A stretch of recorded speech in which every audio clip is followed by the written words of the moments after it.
अब तो सरकार से भीख मांगने की आदत लोगों की पड़ गई। मंच पर है, माला पहनाएंगे और एक पत्र पकड़ा देंगे। ये भिखारियों की फौज इकट्ठा करना, ये समाज को मजबूत करना नहीं है। हम मुफ्त की चीजों के प्रति जितना आकर्षण रखते हैं, ये वीरांगनाओं का सम्मान नहीं है। सुन लिया भैया, चले जाते हो और मुंह उठाए भीख मांगने नेताओं के पास, और नेता तुमको कैसे गरियाते हैं देख लिया तुमने। ये हैं भाजपा के वरिष्ठ नेता प्रहलाद पटेल, जो जनता को भिखारी कह रहे हैं, जो लोकतंत्र में उस लोक को भिखारी कह रहे हैं, उस जनता को भिखारी कह रहे हैं भैया, जिसको कहते हैं कि जनता ही राजा बनाती है, जनता ही लोकतंत्र में राजा है। लेकिन इन्होंने जो कह दी वो आज इन्होंने असलियत बता दी कि लोक की या जनता की औकात भिखारी जैसी होती है। वो तो इनकी निगाह में केवल भिखारी है, भिखारी। लेकिन यह जनता भिखारी बन कैसे गई? किस मजबूरी ने इसको भिखारी बना दिया? इस सिस्टम में जनता को भिखारी बनाने की जिम्मेदारी किसकी है? यह नेता एक दिन वोट की भीख मांगने आते हैं और इस भिखारी जनता के वोट के दम पे ही राजा बन जाते हैं, उनके सर पे चढ़ जाते हैं और फिर सर पे चढ़कर कैसी कैसी अनर्गल बातें करते हैं वो तो आपने सुन ही लिया। लेकिन एक दिन की वोट की भीख मांगने के बाद 5 साल तक ये जनता को किस तरह भिखारी बना देते हैं, ये इनको अच्छी तरह मालूम है। और ये आज उन्होंने जनता की औकात बता दी।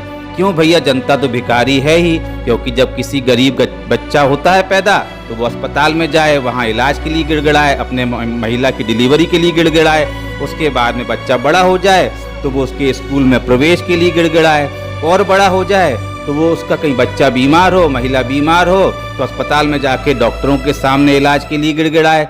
जब कहीं उसको नौकरी की जरूरत हो तो नौकरी के समय पे गिड़गिड़ाए, राशन की लाइन में लगा हो तो वहाँ राशन लेने के लिए गिड़गिड़ाए, कहीं किसी लाइन में लगा हो तो वहाँ गिड़गिड़ाए।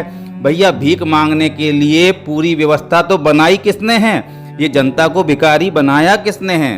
कभी थाने में जाके भीख मांगे, कभी कलेक्ट्रेट में जाके भीख मांगे, कभी न्यायालय में जाके भीख मांगे।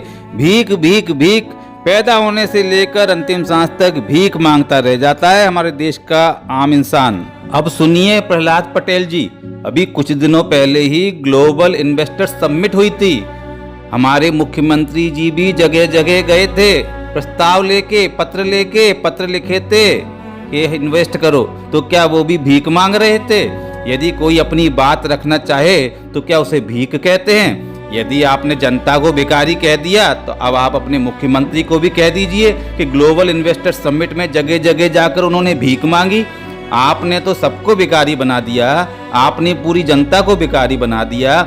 उसी जनता के दरबार पे जाएंगे आप 5 साल बाद वोट मांगने, और उस समय यही जनता आपको बताएगी कि आपको उनको वोट की भीख देना है या नहीं, क्योंकि एक दिन की भीख लेकर बाकी 5 साल तो आप उनको भिखारी बनाने ही वाले हैं। जनता का वोट लेकर लोकतंत्र में सत्ता का सुख भोगने वाले यह नेता जनता को ही गरियाएंगे, जनता को ही भिखारी साबित कर देंगे।